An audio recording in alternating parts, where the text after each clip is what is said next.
Well, I want to come back to the masculine and feminine a little later in the show. I want to ask Joan a question here about the triads, because I've never heard of triads of beings. Steve Rother channels the group, which I understood was 9 beings, but you started channeling a blending of energy of several of the great beings, and you started doing this, was it at Jim's Self 1111 conference for the first time? No, actually, in the Mastering Alchemy teachings, I had, before that, started to channel Archangel Metatron, Michael, and Lord Melchizedek would come as a triad in that teaching, because you have the attributes of each individual being coming together in a collective, in this immersion of a collective that's a very potent energy.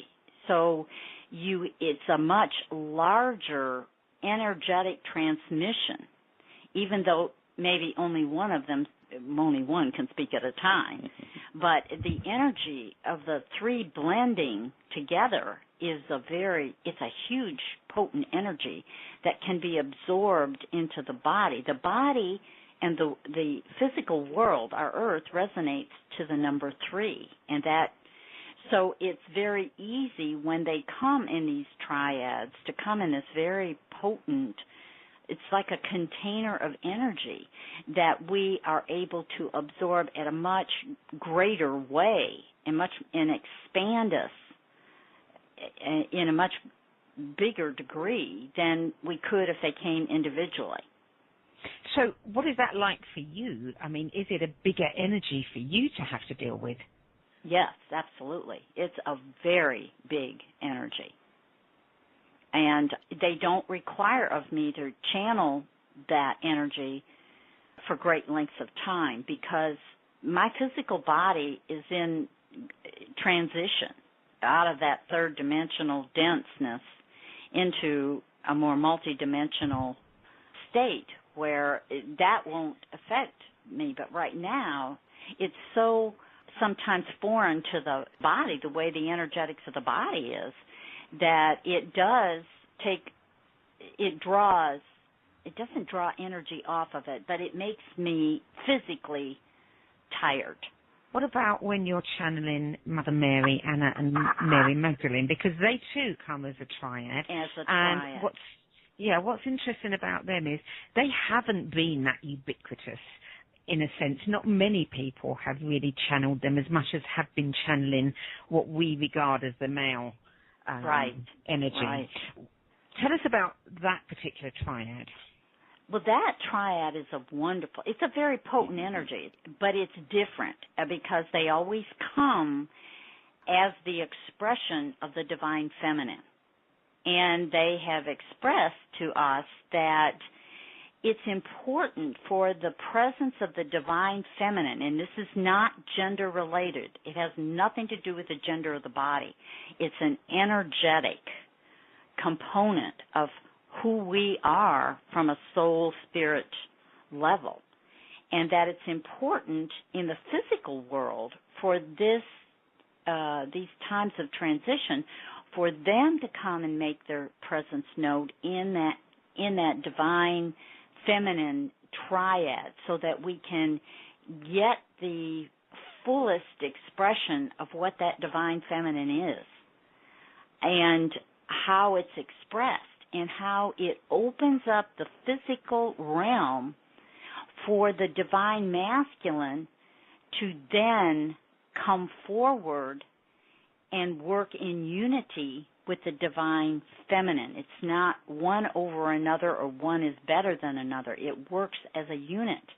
And thus far, we don't get it as a culture, and also as humanity in general. We only relate masculine and feminine to the gender of the body, and of course, for so many years we have had this patriarchal society in place that is very dominant, and we have come to believe that it is better than, stronger than, more powerful than, when in reality it takes that feminine component, which is a part of us at a soul level.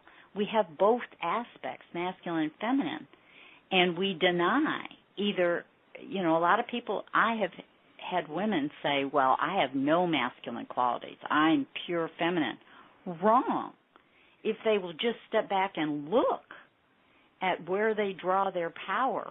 I spoke with a woman not too long ago who is a businesswoman, and she said, well, I just create from my feminine side. I don't use my masculine. I said, come on. You're very direct. You run a business. You have to communicate. You have to set boundaries. That's all masculine qualities. You organize how things have to progress. That's all masculine. So she is really functioning from both aspects of herself, but is totally unaware of it. And she thought about that, and she said, well, you're absolutely right. Do you think that blending of the energies, utilizing both, is critical to success? Oh, I absolutely do. Because one, the feminine is so fluid and so creative. Nothing would ever get done if they didn't access their masculine, who directs it, organizes it, and actually brings it into the physical reality. So it takes both parts of you to create and manifest in your life. Now, Anna is not somebody that we've heard a great deal about. What can you tell us about Anna? Oh, Anna is the most beautiful being. She is very loving, but as she has come through me, she always comes to represent the divine feminine, but she comes from that aspect of a matriarch, which has some influences of that masculine quality. And it's not from the archetype of the fallen archetype of the matriarch, which is dominant over, but from that position of wisdom and knowledge as the teacher, the way shower, but yet having those feminine qualities of the fluidity, the creativeness, the compassion, that piece of unlimited love. And she exemplifies every part of that. She is a very balanced, beautiful being.